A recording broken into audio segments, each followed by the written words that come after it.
NFL Sunday Ticket is now on YouTube and YouTube TV, which means that you can stay close to your team even if you don't live in their town. Like, maybe you're a Raven who married a Seahawk who got a job in the land of the Falcons. With NFL Sunday Ticket, you can watch your team's out-of-market Sunday afternoon games no matter where you live, because you shouldn't have to change teams even if you change towns. NFL Sunday Ticket, now on YouTube and YouTube TV. Go to youtube.com/presale to get $50 off. Terms and embargoes apply. Offer ends 9/19. No refund. Subscription auto renews. This is the House of Hockey podcast on the Hockey Podcast Network.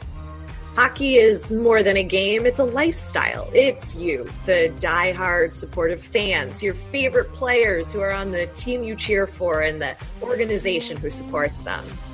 The companies that make your gear, bags, and beer league sweaters. The hockey moms and hockey dads, and everything else that makes this House of Hockey your home. Come on in. I'm Breezy. And I'm Rae Rae.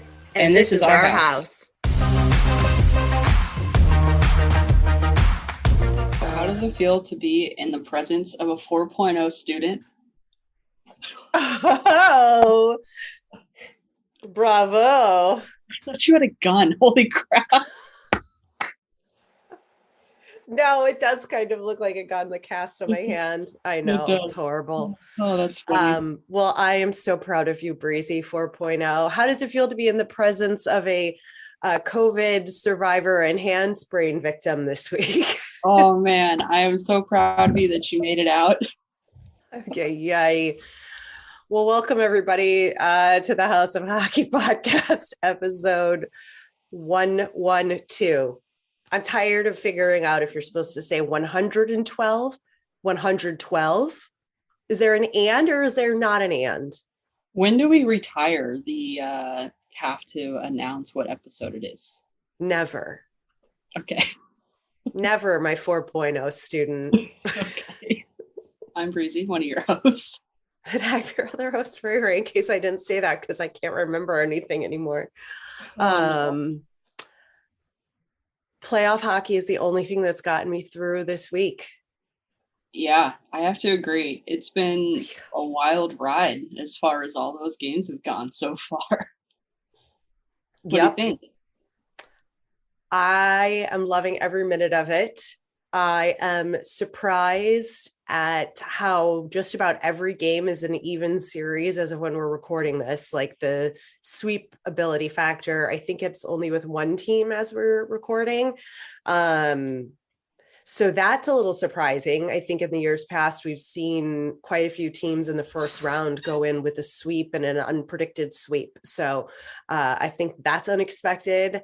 I'm also loving the fact that the games are spaced out like a half hour apart, right? Where you can flip between the games. Like you can catch almost two full games if you are watching one, and then at the intermission you switch to the other, and then at the intermission you switch back. Like you can get a good amount of the game in, so you're not really like having to choose as somebody who doesn't have a single team in the playoffs they are cheering for.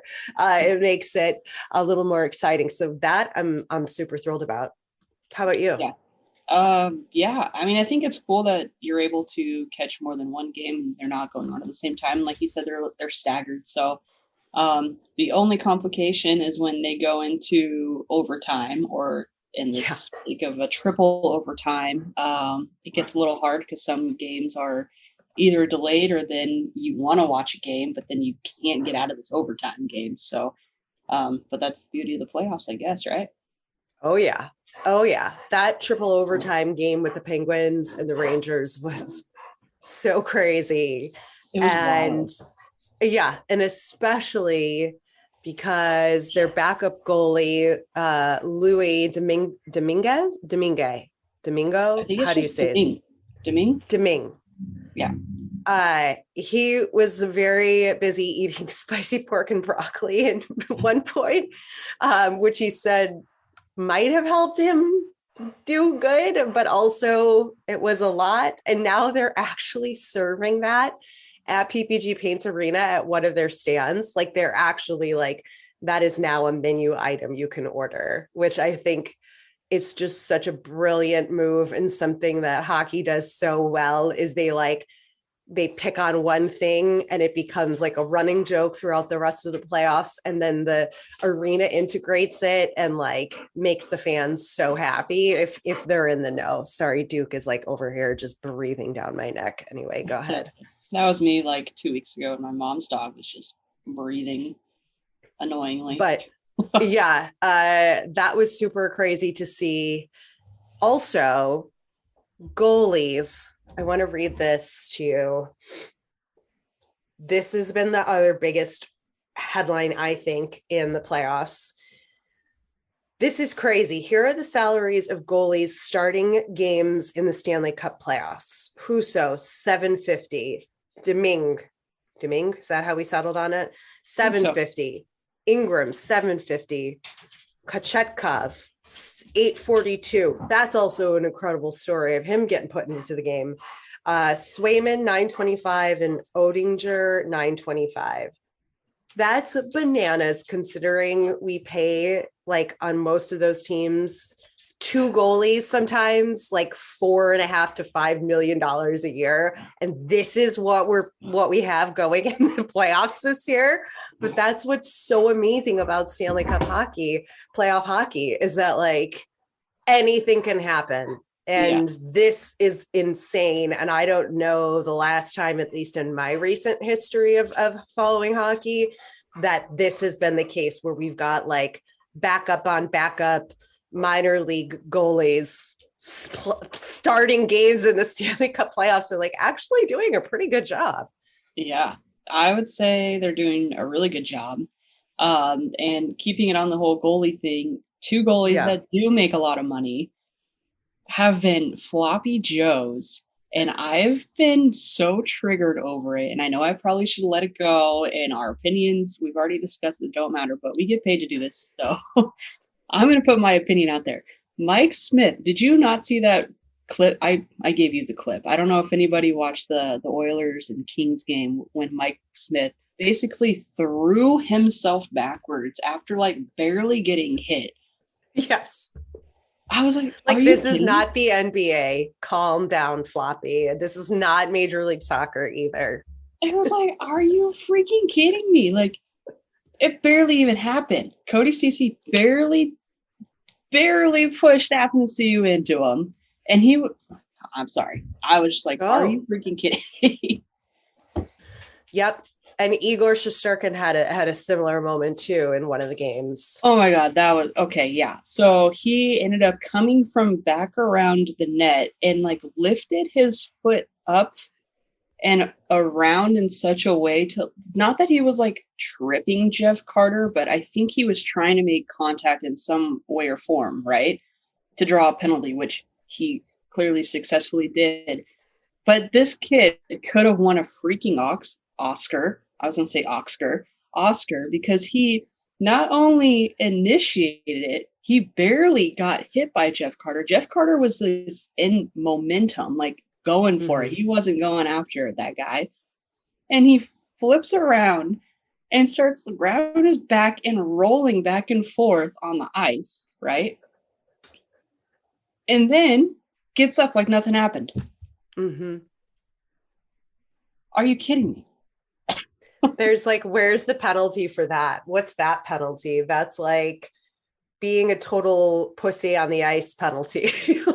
I mean, I get you got to do what you got to do to get the penalties, and sometimes they're good, sometimes they're bad. If it was on your team, would you like it? I don't know. I feel like I'm pretty fair when it comes down to being like, oh, that was kind of crappy, but like, what do you do? Like, I'm not the ref, right? But at some point you got to be like, come on, like, I'm not really cheering for either the Penguins or the Rangers, so I have no stake in this game. But it was clear today, maybe I'm a little biased because I love Jeff Carter, but clear as day that it was a bad call.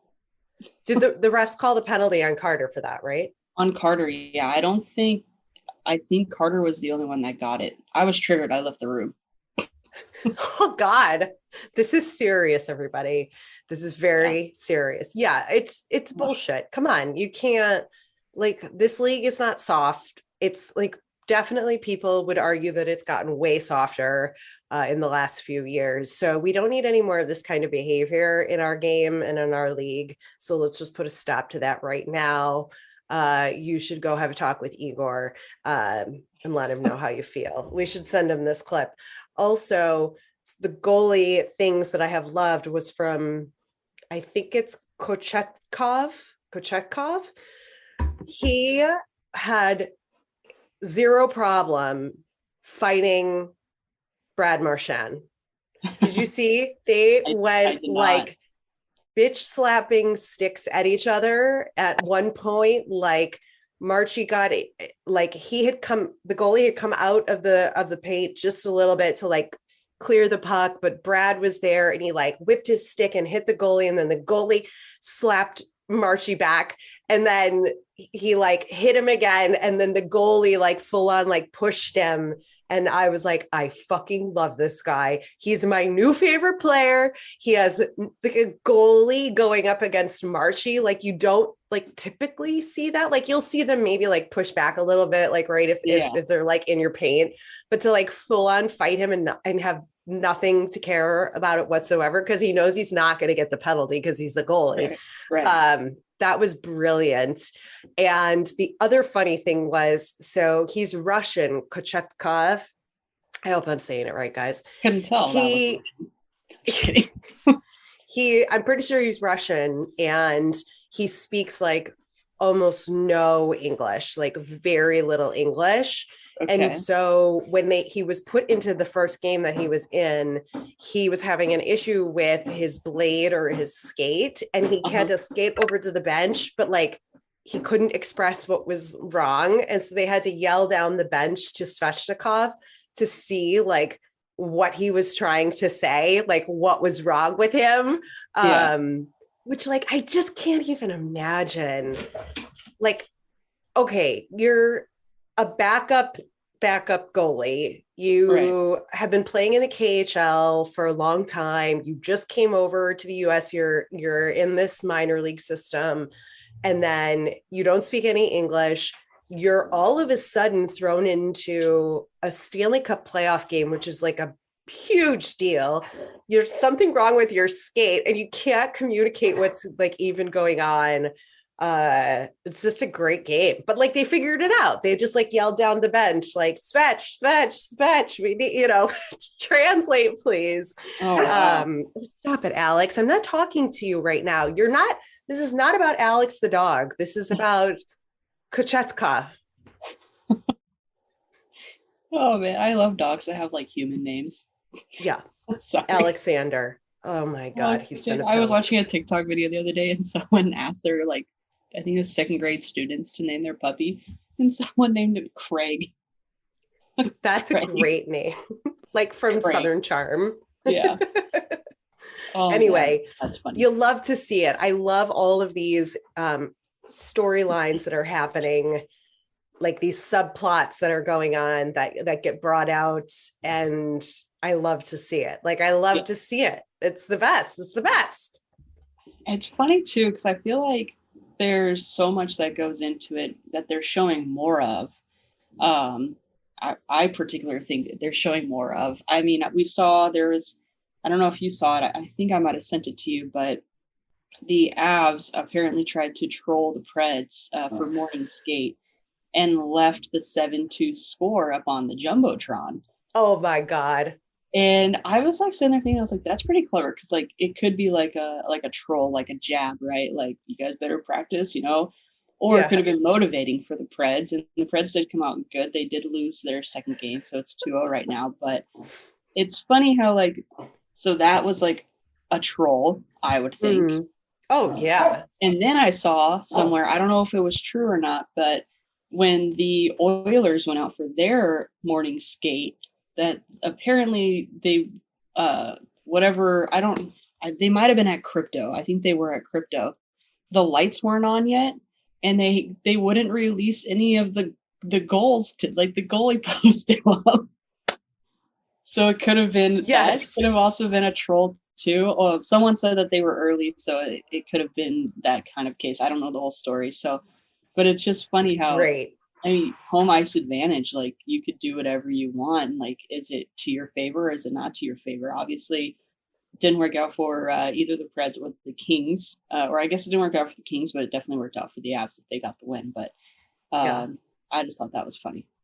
Yeah, it is funny. And it's amazing because I think we've heard a few stories from some of our guests about how the away locker rooms and things that teams have specifically done to like torture or intimidate, torture is a strong word, intimidate the away team with like extra small hallways, extra small like lockers, horrible what, like, you know, they can do whatever they want within reason and get away with it in this league, which is another reason to love this sport, because like I don't think they do that in like the MLB, you know, like they're too busy recording signs and trying to steal whatever they do. So, you know, we don't have time for that in hockey. We're all about like, let's just screw with them mentally and put like the score on them. That's brilliant. Prank wars. Yeah, it's pretty funny. You gotta love it. Although, I mean, it does suck for, I guess, the team that's getting pranked, but it's all in good fun, right? I think it's going to get something going. So.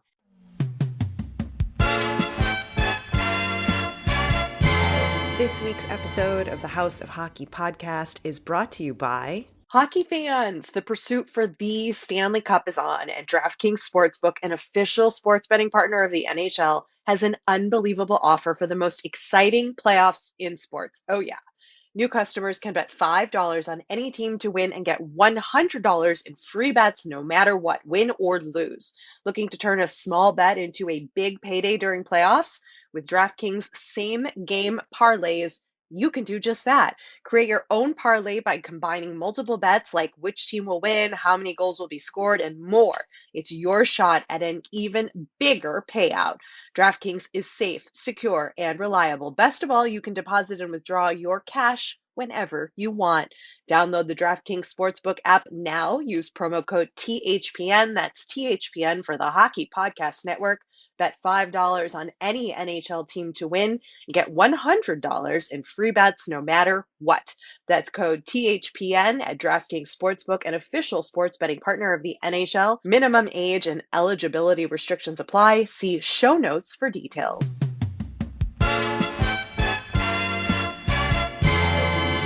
Something else we see a lot in Stanley Cup playoffs that we don't see in regular season are what the announcers like to call extracurriculars on the ice, which it really is starting to annoy me, that phrase. They really need to come up with something else. But when after the whistle is blown, the players start scrumming and fighting, and like we see so much more of that. We've definitely seen some teams pull back from that, where like they've gotten too caught up in that and it's taken away from their game. But we see a lot more of that in playoff hockey, where they are just like going after each other. Like the amount of fighting we see is increasingly like at least 10 per game. And then in like regular season, you would maybe see like 2, maybe 1, 2, depending on like the team and whatever. But I live for that. I live for that just to like see what's going to happen, you know?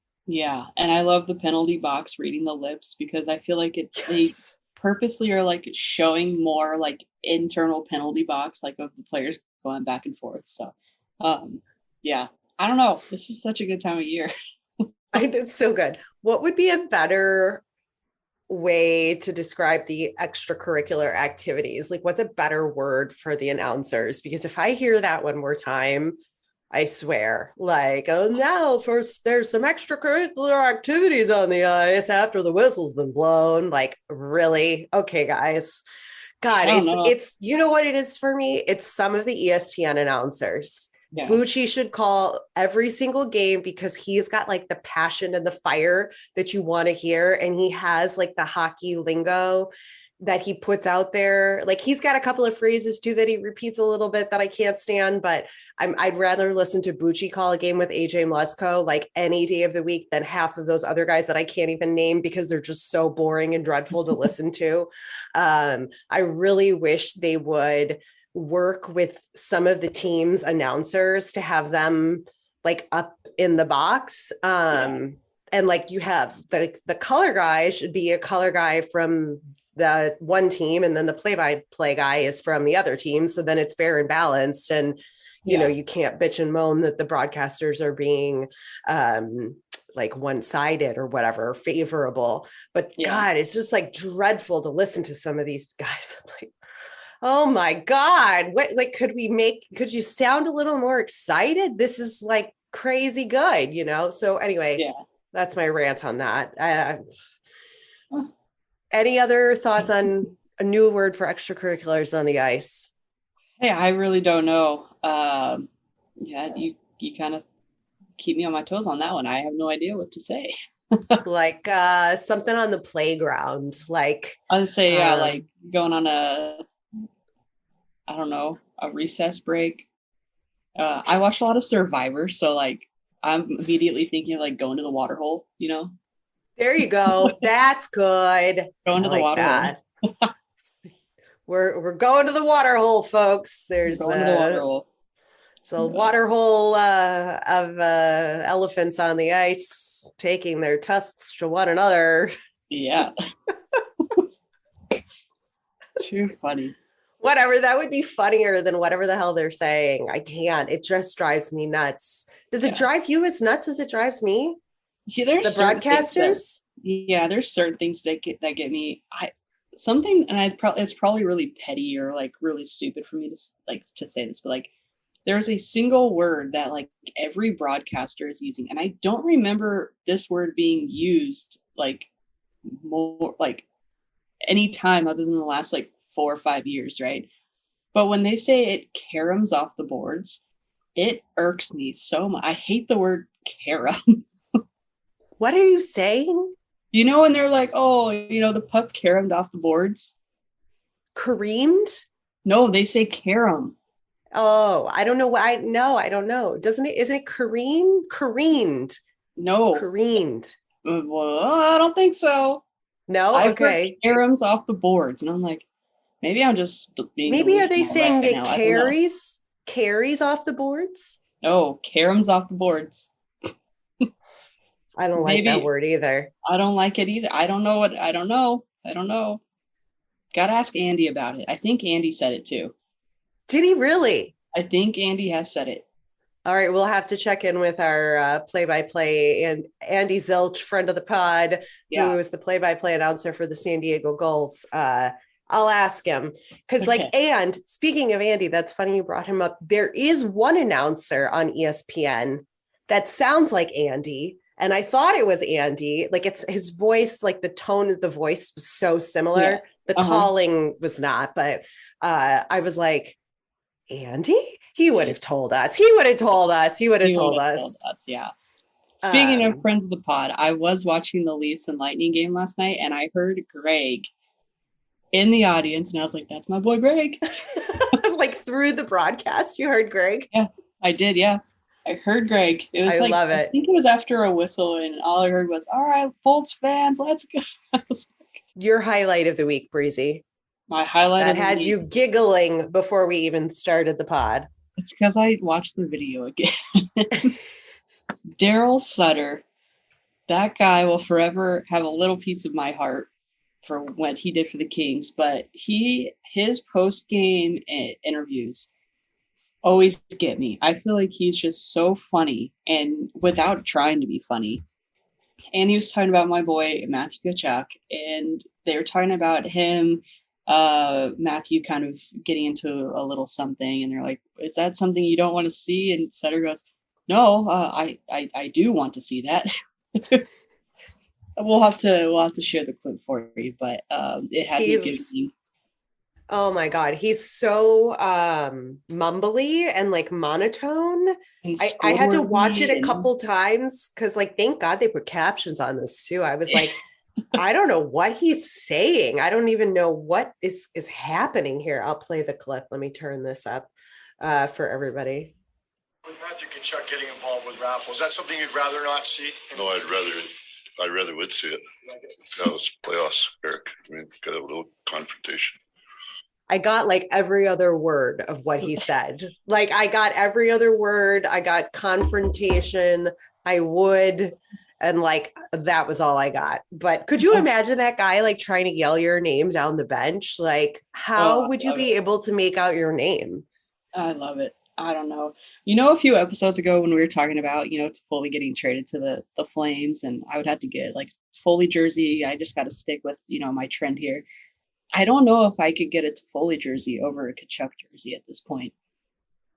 No, It's I think tough. you need to put a pause on the Toffoli jerseys, and I think it's time for Kachuk. I think it is. I think that's going to be the next investment here. So the wives of the Calgary Flames are having the best, girlfriends, wives, whatever.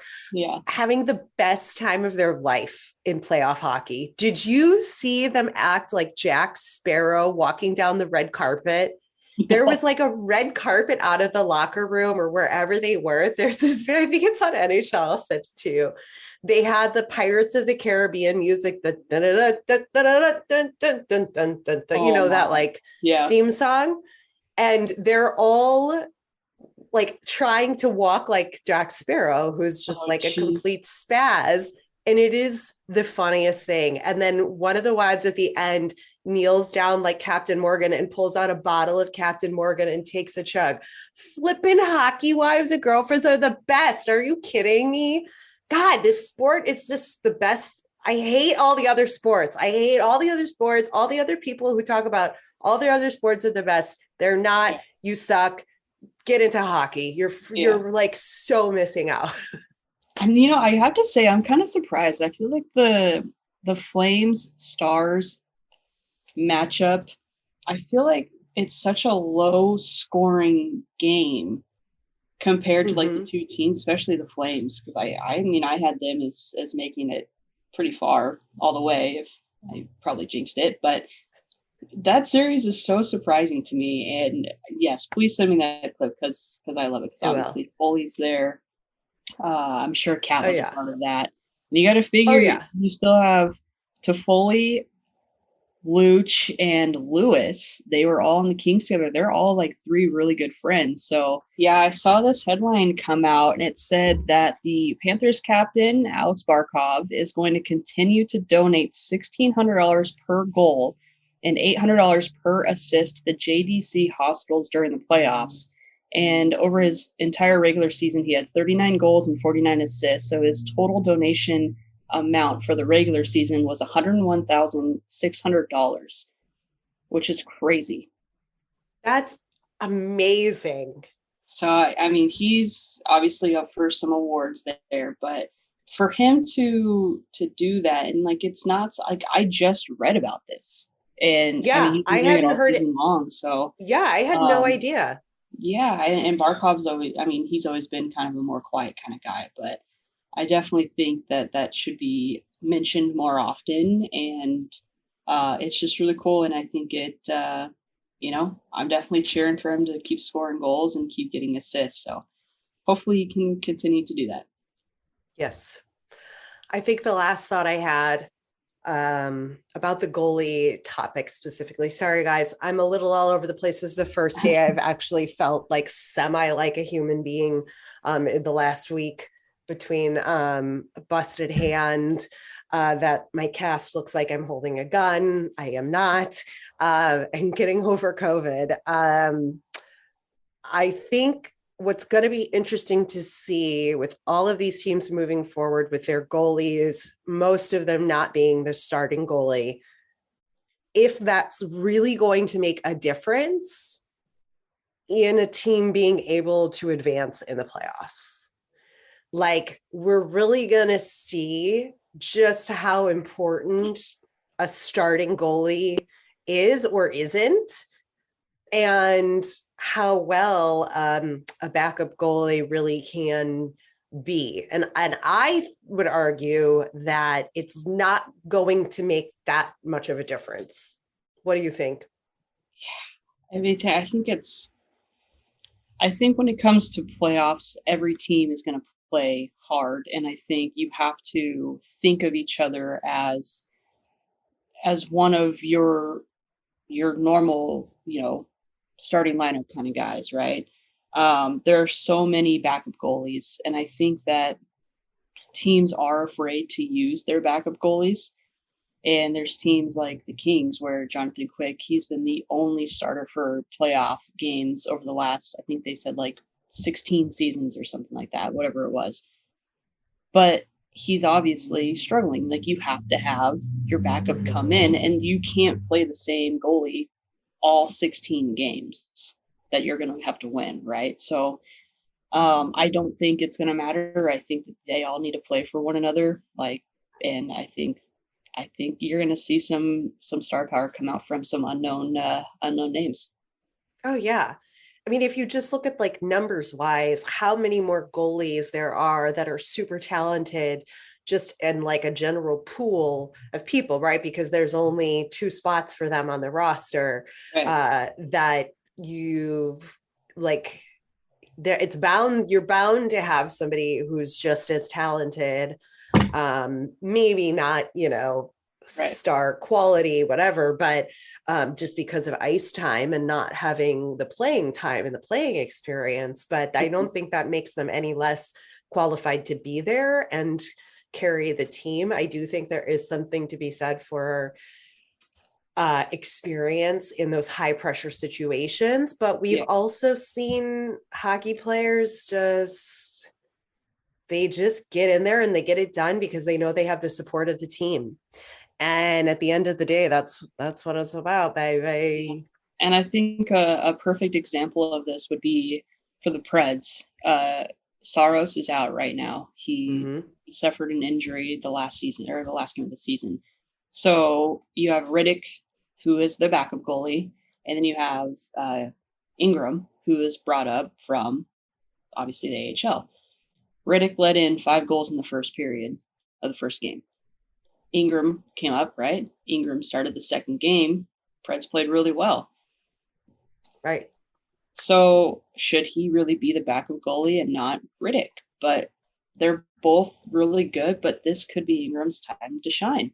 And I think that's a really good thing that could have happened for any player. Is if it's unfortunate when someone gets hurt, but if you're being able to brought up, like, it's your time to shine.